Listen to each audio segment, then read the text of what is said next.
Out of all female clients I consult, 2 to 3 of 5 do not get their periods on time or have irregular period. And in almost all these cases, the core issue was hormonal imbalance due to weight gain. When we put on too much weight, androgens like testosterone, which is basically male hormone, goes up, and our female hormones like estrogen and progesterones are imbalanced, causing issues with our cycles and fertility. And in all of my client cases, it was these changes that helped them and get their cycles back on track. Change the way you eat. The first thing I advise them is to start cooking your food at home. No Swiggy, no Zomato. Secondly, when cooking at home, avoid using packaged ingredients as much as possible. Try to go back to basics, basically simple home cooked meals. And this is the single biggest change that actually works. Sleeping enough at night. Nowadays, we all sleep late. Agree?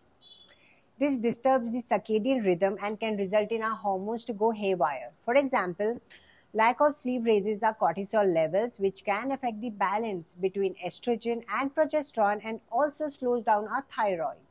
And night sleep can't be compensated with a nap during the day since our organ and hormones perform differently during day and night.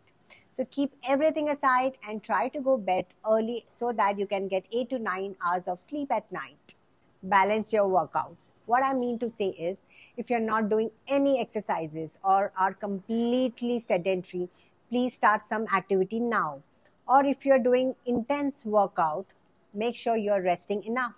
Without enough rest, your recovery will be impacted, and this can lead to higher cortisol levels, which can affect your cycles. Supplements.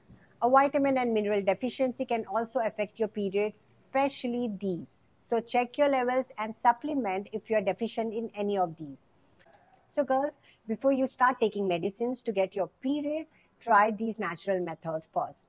However, you need to be patient since it takes 3 months to start seeing the improvement, because it takes 3 months for an egg to reach maturity in your ovaries.